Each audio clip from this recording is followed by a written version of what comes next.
उठाओ गांडी। ये क्या कमजोरी है? ये क्या बता रहे हो कि हाथ पांव कांप रहे हैं, त्वचा जल रही है, लड़ा नहीं जाएगा, मैं गांडी रख रहा हूँ, रथ में पीछे जाकर बैठ रहा हूँ, ये सब नहीं चलेगा। उठाओ गांडी और युद्ध करो। प्रतिपल जीवन युद्ध ही है, युद्ध तो करना ही करना है, युद्ध से पीछे कैसे हट सकते हैं। नमस्ते आचार्य जी। मैं आपको 2 ढाई साल से सुन रही हूँ। पहले तो मुझे आपकी बातें थोड़ी कम समझ में आती थी, पर अभी धीरे-धीरे, क्योंकि जैसे कहते हैं कि 30 साल के बंधन हैं, या जो माइंड हमने सोसाइटी से लिया, हर चीज़ सोसाइटी से मिली हुई है। तो अभी मुझे ये नहीं समझ में आता कि मैं जो भी फ़ैसला लेती हूँ या अपना स्वयं का आकलन करती हूँ, सेल्फ असेसमेंट भी करती हूँ, क्या ये राइट है, क्या ये रॉन्ग है? अगर मैं किसी चीज़ के साथ अपना स्टैंड ले रही हूँ, मैं उस चीज़ के साथ खड़ी हूँ, तो क्या ये मेरा अहंकार तो नहीं है? क्योंकि उस वक़्त दुनिया आपके अगेंस्ट होगी और मैं अपने आप को सेल्फ डाउट में दूँगी कि अरे नहीं, शायद मैं गलत हो सकती हूँ। तो मुझे ये नहीं समझ में आता कि ये सही क्या है और उस वक़्त में गलत क्या है? और दूसरा प्रश्न मेरा ये है कि मैं अभी रिसेंटली मैरिड हुई हूँ, सो मेरे को मतलब रिलेशनशिप मैनेज करने में, क्योंकि पेरेंट्स के साथ आप कैसे भी रिलेशन या जो आपकी फर्स्ट फैमिली होती है कैसे भी मैनेज कर लेते हैं या ध्यान नहीं देते। पर आप जब एक सेकंड फैमिली में जाते हैं, आपको रिलेशनशिप में बहुत सारे इश्यूज़ आते हैं, कॉन्फ्लिक्ट्स होते हैं, तो उससे बहुत ज़्यादा ओवर इमोशनल होना, तो वो एक प्रॉब्लम बन गई है, क्योंकि मेरे पास अपने अंदर कुछ ऐसा जैसे आप कहते हैं कि भीतर का एनवायरनमेंट मेरा वैसा नहीं है कि मैं खड़ी रहूँ। बाहर तो कुछ ना कुछ चलता रहेगा, क्रिटिसिज्म भी होगा, बहुत कुछ ऐसी चीज़ें होंगी जो मेरे बस में नहीं है। तो मैं अपने आप अंदर कैसे खड़ी रहूँ, वो एक जो अगर कभी सोचूँ शांति होके, शांत बैठ के, अरे यार मैं किस समस्याओं पे बैठी हुई हूँ। बट वो शायद 10 मिनट होता है दिन में, और फिर बाकी जो 23 घंटे हैं उनमें यही चलता रहेगा कि अच्छा उसने ये करा, इसका ये हुआ, उसका वो हुआ। और ऐसा ऐसा सिर्फ मेरी पर्सनल लाइफ में नहीं है, एक प्रोफेशनल लाइफ में भी ऐसा है कि भई जैसे आप बोलते हो कि बाहर से कोई भी आ गया और तुमको हिला के चला गया है और आप रोड रोलर की तरह बनिए, नॉट एज़ इन कि आप बहुत ज़्यादा फरारी टाइप या ऐसे लैम्बोर्गिनी। तो वो एक कि वो ऊँचा स्तर कैसे पाएँ? क्योंकि वो एनवायरनमेंट तो डेफ़िनिटली आपको नहीं मिलेगा, वो मेरे को खुद से क्रिएट करना होगा मेरे अंदर। और वो मेरे अंदर चीज़ खड़ी हो जाएगी तो फिर मुझे शायद बाहरी स्थितियों से उतना फ़र्क नहीं पड़ेगा। जी। पहली बात आपने पूछी कि पता कैसे हो कि अभी जो सोच रहे हैं वो ठीक ही है, कहीं अपना अहंकार तो नहीं है। ये जो आपने पहली बात पूछी, इसका भी संबंध इसी सेकंड फैमिली से है ना। हाँ, बिल्कुल, बिल्कुल। ये मेरे हर चीज़ में, ले जी, दे करके हर आप अभी नई नई शादी करके आई हैं और आपका सारा सवाल जो है वो ससुराल को लेके है। कि अगर किसी ने आके क्रिटिसाइज़ कर दिया, अच्छा मुझे रियली लेना है कि ये कुछ पॉलिटिकली एक वो हो रहा है। तो कोई कि भी मतलब कभी हर भी चीज़। 100% आश्वस्त नहीं हो सकता कि वो जो कर रहा है वो एकदम हुँ, ठीक ही है। आप यही कर सकते हैं कि जितना आपको अधिकतम समझ में आ रहा है ईमानदारी से, आप उस पर अडिग रहें। हुँ, अगर आप इंतज़ार करेंगे कि कोई ज़बरदस्त किस्म की क्लैरिटी उठे उसके बाद ही आगे बढ़ेंगे तो आप कभी आगे नहीं बढ़ सकते। एक एक कदम आगे बढ़ाते रहना होता है, उससे रास्ता और साफ होता जाता है। तो इसमें और कोई भी नहीं है जो आके आपको प्रमाणित करेगा कि आप जो सोच रही हैं वो बिल्कुल एब्सोल्युटली ठीक है। कोई नहीं मिलने वाला। और ये बिल्कुल हो सकता है कि आप जो सोच रही हैं उसमें थोड़ा बहुत ऊपर नीचे कहीं कुछ हो, बिल्कुल हो सकता है, लेकिन आपके पास कोई विकल्प नहीं। अपनी चेतना, अपनी बुद्धि से, अपने आकलन से जो आपको अधिकतम और श्रेष्ठतम लगता है वही तो आपको करना पड़ेगा ना। आप और क्या करेंगी? हुँ, जो आपको नहीं करना है उसका नाम है बेईमानी। कि एक बार जान भी गई कि क्या सही है, हुँ, वो जानने के बाद भी आप कुछ और कर रहे हो, बस वो मत करो। मैं ये नहीं कह रहा कि जो आपने जाना है वो एब्सोल्यूट होगा ना। सत्य को तो छुआ जा नहीं सकता। कोई कितना भी ऊंचा हो, कितना भी जान ले, उसमें बिल्कुल संभावना है कि थोड़ी बहुत त्रुटि या ज़्यादा त्रुटि भी रह गई हो, बिल्कुल हो सकता है। लेकिन आपको चलना उसी पर है। इतना मत करिएगा कि ठीक कुछ और है, कर कुछ और रहे हैं क्योंकि डरे हुए हैं या कोई और बात ज़्यादा कीमती लग गई। ठीक है। दूसरा क्या था? जी। ये ओवर इमोशनल होना, जैसे अभी, जैसे क्योंकि हम अपनी एक मिडिल क्लास फैमिली होती है, कंजर्वेटिव फैमिलीज़ होती है। तो वहाँ पे कुछ रिचुअल्स होते हैं, जैसे आप कहते हैं कि जिस बड़े होना एक ये इस बात का कोई वो नहीं है कि आपको उतनी ही इज़्ज़त दी जाए। तो ज़रूरी नहीं है कि मैं वो तो ऐसे रिचुअल्स बहुत सारे हैं जिनका कहाँ पे मतलब ये मुझे रिचुअल मतलब सब? ये मेरी फैमिली में भी है, मेरे ब्रदर हैं, वो भी मैरिड हुए हैं मेरे से 2 साल पहले और हम्म। सेम मैं अपनी आपकी फैमिली में भी देख रही हूँ या मेरे आस-पास मेरे फ्रेंड्स या दोस्तों में या आपको समस्या सभी कहाँ जगह पे हो है। रही है उन रिचुअल से? अपने फ्रेंड्स के यहाँ पे समस्या हो रही है? कहाँ से नहीं, समस्या हो रही समस्या मुझे है क्योंकि मेरे को है? भी कहाँ वही पर? करना पड़ रहा है। कहाँ पर? मेरे मेरे इन-लॉज़ के यहाँ। इन लॉज के यहाँ। हुँ। ये तो मैं जानता ही नहीं। ये सास ससुर से कैसे डील करते हैं मुझे क्या पता। नहीं, बात वो नहीं है कि है सबको समस्या या कुछ भी होंगे, आपको चीज़ें ऐसी नहीं लगेंगी कि ठीक है, आप कर लोगे तो भी कोई दिक्कत नहीं है, पर नहीं करोगे तो मतलब आपको मैं पता है कि कुछ नहीं हाँ, ये समझ पा ठीक रहा। है। ये मेरे लिए ग्रीक हिब्रू लैटिन है, मैं बिल्कुल नहीं जानता ये क्या है। मुझे तो ये नहीं समझ में आया आज तक। मेरे लिए बहुत ये खौफ की बात थी कि शादी करने के बाद पत्नी की माँ को मम्मी बोलना होगा। मैं तो उसी सदमे से मैं कर ही नहीं सकता, मेरे मुंह से निकलेगा ही नहीं। कोई रैंडम स्त्री मैं उसको मम्मी बोलना शुरू कर दूं, मैं बोल ही नहीं पाऊंगा। आप लोग कैसे बोल लेती हैं, मैं आपकी तारीफ करता हूँ। मुझसे तो नहीं हो पाता, न पापा बोल पाता। पापा होना मतलब मजाक की बात है, छोटी बात है। वो कोई खड़ा हो गया रैंडम, वो पापा हो गया। क्यों पापा हो गया भाई? इन लॉ क्या होता है? इन लॉ लॉ मैं किसी लॉ को मानता ही नहीं। In law, father in law, ये बात ही कितनी अश्लील है। फादर इन लॉ वास्तविक पिता नहीं है, लॉ कहेगा पिता। कोई लॉ पिता बना देगा मेरा? लॉ की हिम्मत, किसी को मेरा बाप बना दे। Brother in law, sister in law, कौन सा लॉ है जो किसी को मेरी सिस्टर बना रहा है भाई? कैसे बना दिया तुमने?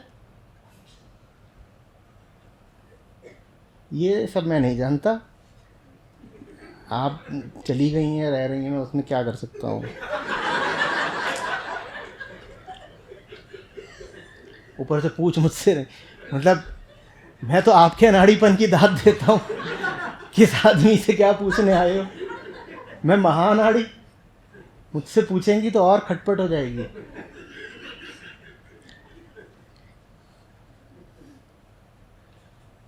ये सब बहुत सूक्ष्म बातें होती हैं, सास बहू वार्तालाप।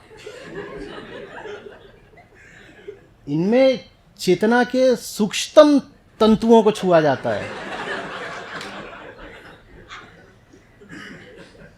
मैं सड़क की फाका मस्ती करने वाला आदमी, इतनी सूक्ष्मता मुझे आती ही नहीं।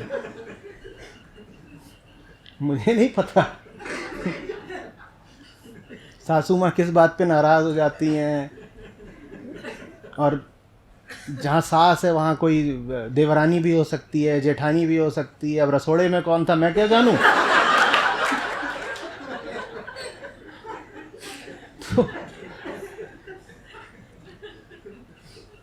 हमारा काम भैया रेस्टोरेंट से चल जाता है, रसोड़ा रखना ही नहीं है।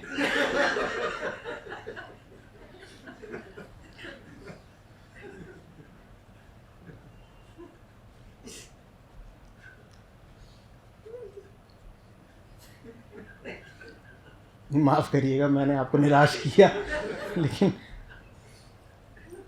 शोभा नहीं देता कि मैं इस पर कुछ बोलूं।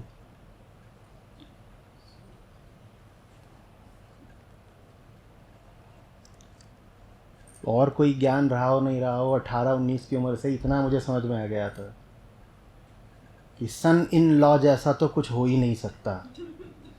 नहीं हो सकता तो नहीं हो सकता। और रिश्ता मुझे बनाना है तो मैं बनाऊंगा, दुनिया की कोई ताकत रोक नहीं सकती, लेकिन किसी कानून से पूछ के नहीं बनाऊंगा, किसी अदालत में जाके ठप्पा नहीं लगवाऊंगा। कुछ बातें आत्मिक होती हैं,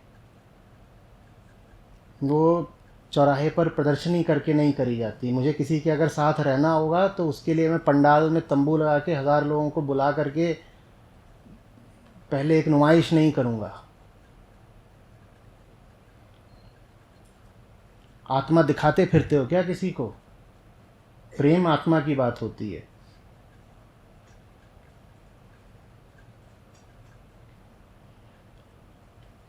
पर नहीं, हम बाकी सब चीज़ें दिखाते रहते हैं, छुपाते हैं क्या जो चीज़ वाकई सार्वजनिक है। लगता है कि बिस्तर भर छुपा लो, आत्मा दिखा दो।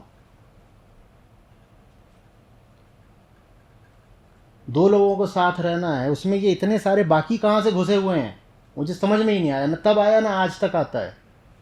कृपा करें समझा दें। 2 लोग हो, 5 लोग हो, जो भी हो। मैं किसी से दोस्ती करता हूँ तो मैं कहीं ठप्पा लगवाने जाता हूँ? तो मैं नहीं समझ पाता था, मुझे किसी लड़की के साथ रहना है तो मैं किसी से ठप्पा लगवा के क्यों रहूँगा? ये कौन होते हैं? मैं तुम्हारा टैक्स नहीं दे रहा, मैं चोरी कर रहा हूँ। तुम्हें सामाजिक तौर पर जो चाहिए वो तुम मुझसे ले लो, तुम मेरी आत्मा थोड़ी ले सकते हो मुझसे। मेरा एक घर है, उस घर की सीमा का निर्धारण तुमने कर दिया, ठीक। ग्रेटर नोएडा अथॉरिटी तय करती है कि प्लॉट की सीमाएं क्या होंगी, प्लॉट का नंबर भी क्या है वो भी अथॉरिटी ने तय कर दिया। पर प्लॉट के अंदर मैं क्या करूंगा, ये किसको हक है तय करने का?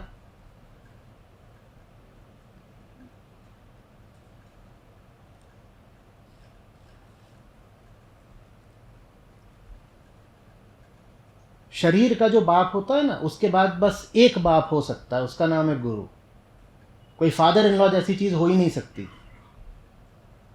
फर्स्ट फैमिली सेकंड फैमिली कह रही है ना, तो संतों ने बताया है कि आपका पहला परिवार तो ये धरा ही है जिसमें आप पैदा हुई, और आपका दूसरा परिवार ऊपर है, वहां। उसी के लिए गाते हैं, लागा चुनरी में दाग छुपाऊं कैसे, जाके बाबुल से नजरें मिलाऊं कैसे। दूसरा परिवार भी आपने इसी धरती पर खोज लिया, तो अब मुक्ति कहां से होगी? पहला परिवार यहां होता है, सेकंड फैमिली यहां नहीं हो सकती।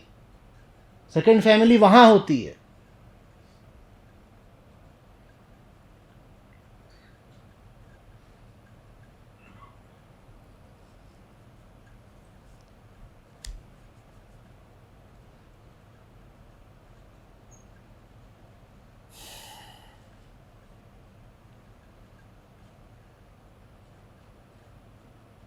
जी मैं समझ नहीं पाता।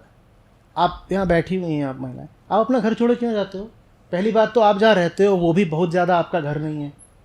इतना ही काफ़ी नहीं था कि आप पहले एक घर में थे, वहाँ से उठ के किसी और घर में पहुँच जाते हो? जाते काहे को? मुझे ये भी नहीं समझ में आया। मेरी बुद्धि विकसित नहीं हो पा रही।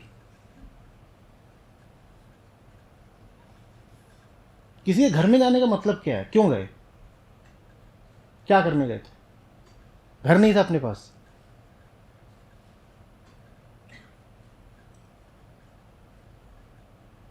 और फिर वहाँ जाके बोल रहे हो अब ये मेरा घर है, और अगर तलाक हो गया तो 50% में चाहिए भी।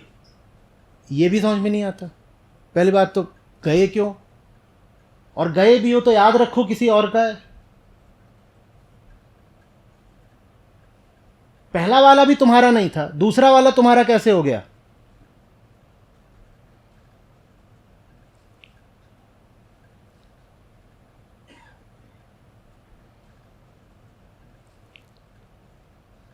पर माँ बाप बताते ना, हाँ अब बड़ी हो रही है,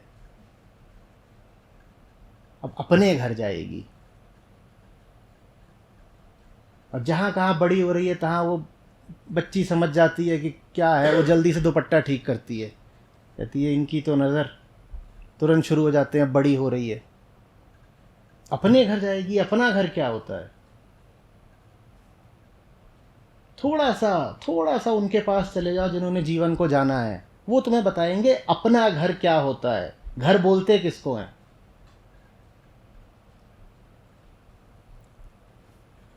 फिर पूछ रहा हूं, क्या अपने आप में यही पर्याप्त दुर्भाग्य नहीं था कि एक घर मिला हुआ था ईंट पत्थर का? तुमने एक की जगह 2 घर बना लिए, फर्स्ट फैमिली सेकंड फैमिली। ईंट पत्थर का जो घर होता है उसी को तो देह बोलते हैं ना। देह का एक रखा, फिर देह का दूसरा रखा, फिर अचरज करते हो कि स्त्रियों को मुक्ति क्यों नहीं मिलती? स्त्रियां अध्यात्म में भी पीछे क्यों हैं? तुम 10 घर बनाओ, उसके बाद अध्यात्म में आगे बढ़ोगे?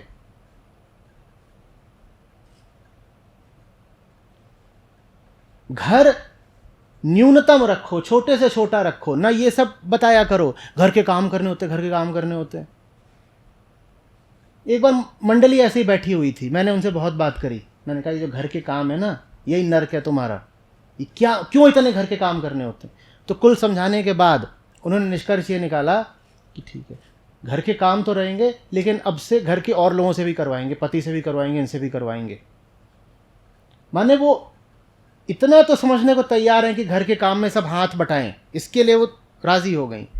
पर वो ये मानने को तैयार ही नहीं थी कि तुम्हारे घर के काम व्यर्थ हैं। ये उनको समझ में ही नहीं आ रहा कि ये जिसको तुम घर का काम बोलते हो, ये 2 पैसे की चीज है, मत करो, कम से कम करो, न्यूनतम स्तर पर इसको ले आ दो। जो झाड़ फानूस साफ कर रहे हो, 50 चीजें इकट्ठा कर ली हैं, फर्नीचर चमका रहे हो, बेडशीट में किसी भी तरह कि कोई रिंकल भी नहीं होनी चाहिए, पतिदेव की पैंट में एक दाग लग गया है तो अब ये दोबारा धुलने जाएगी। कम धोया करो ना कपड़े, क्यों एक बार पहन के धोने हैं? चलाओ हफ्ते भर, घर का काम अपने आप कम हो जाएगा। ऊंचे ऊंचे पैमाने हैं, हमारे यहाँ कोई पैमाने नहीं है। संस्था वाले देखो मेरे तक, ये जब ये गिलास है, ये वही है जो समझ लो नवंबर वाले महोत्सव में इस्तेमाल हुई थी, तब से एक बार भी नहीं धुली।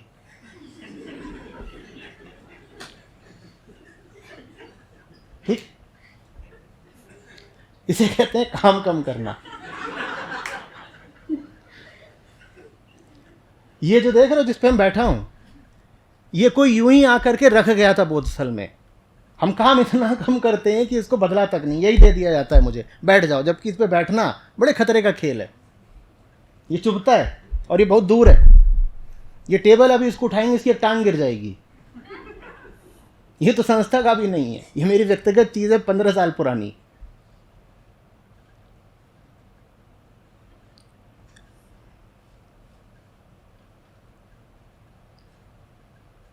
जो असली चीज है वो हो रही है ना, वो हो रही है ना, तो इसकी कौन कितनी परवाह करे। हाँ ठीक है, ये भी अच्छा हो जाए, अच्छी बात है, वो एक अतिरिक्त रूप से अच्छी बात है। लेकिन ये ठीक नहीं भी है, नहीं है ठीक है, 3 दिन से ठीक नहीं है, तो भी काम तो चल रहा है ना, चलने दो। जो मूल चीज है उस पर ध्यान दो। घर को बहुत चाक चौकस रखोगे, इससे कुछ नहीं पा जाओगे। बच्चे को दिन में 2 बार नहलाना है, देखे जा रहे हैं कौन कौन सी रेसिपी होती हैं, आज नया व्यंजन बनाना है। मत करो ना, नहीं भी करोगे तो क्या हो जाएगा। और इस तरह काम जितने दूसरों से करवा सकते हो कराओ, कुछ लोगों को रोजगार दोगे, और जब उन्हें रोजगार दोगे तो ये भी समझ जाओगे कि इस तरह के कामों का मूल्य कितना था। बेरोजगारी बहुत है ना भारत में, तो इस तरीके के जो काम होते हैं वो दूसरे लोगों को दे दो, उन्हें रोजगार मिलेगा, और समझ जाओगे कि ये काम कोई 2000 का था, कोई 5000 का था, और हम इसमें अपनी जिंदगी लगाए दे रहे थे।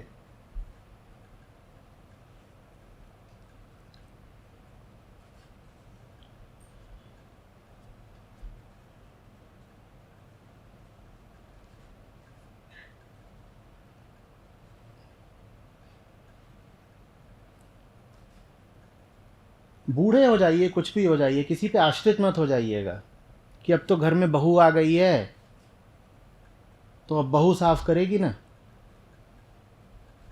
हम बूढ़े हो गए हैं, हमारा तो टट्टी पेशाब निकलने लग गया है बैठे ही बैठे, होता है, इसमें कोई अपमान की बात नहीं है, तो प्राकृतिक बात है, होता है।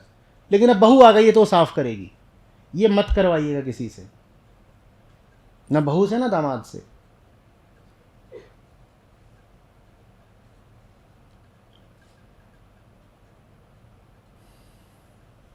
जैनों में एक बड़ी सुंदर प्रथा होती है, सिर्फ मुनियों में। वो जब पाते हैं कि समय आ रहा है तो प्रतीक्षा नहीं करते कि हम लटके रहें फिर मौत हमें नोच के ले जाए। वो स्वेच्छा से मृत्यु का वरण कर लेते हैं, खाना पीना बंद कर देते हैं। ये मुझे बड़ा अच्छा लगता है। इतनी हालत खराब हो रही है तो क्यों किसी पे बोझ बन के जी रहे हो?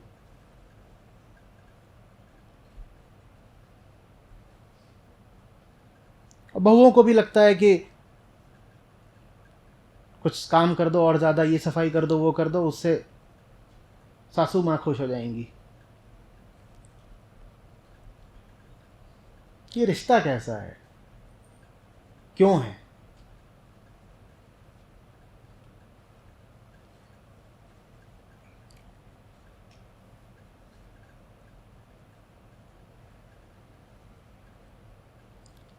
अब देवी जी की शक्ल देखी कैसी हो गई है। मैंने कहा था मुझसे ये पूछिए।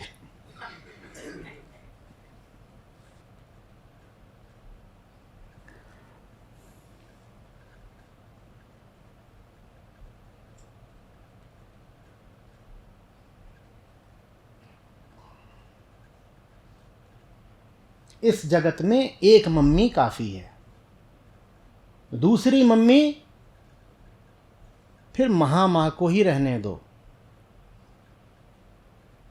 दूसरी मम्मी मत बनाओ, दूसरा डैडी मत बनाओ।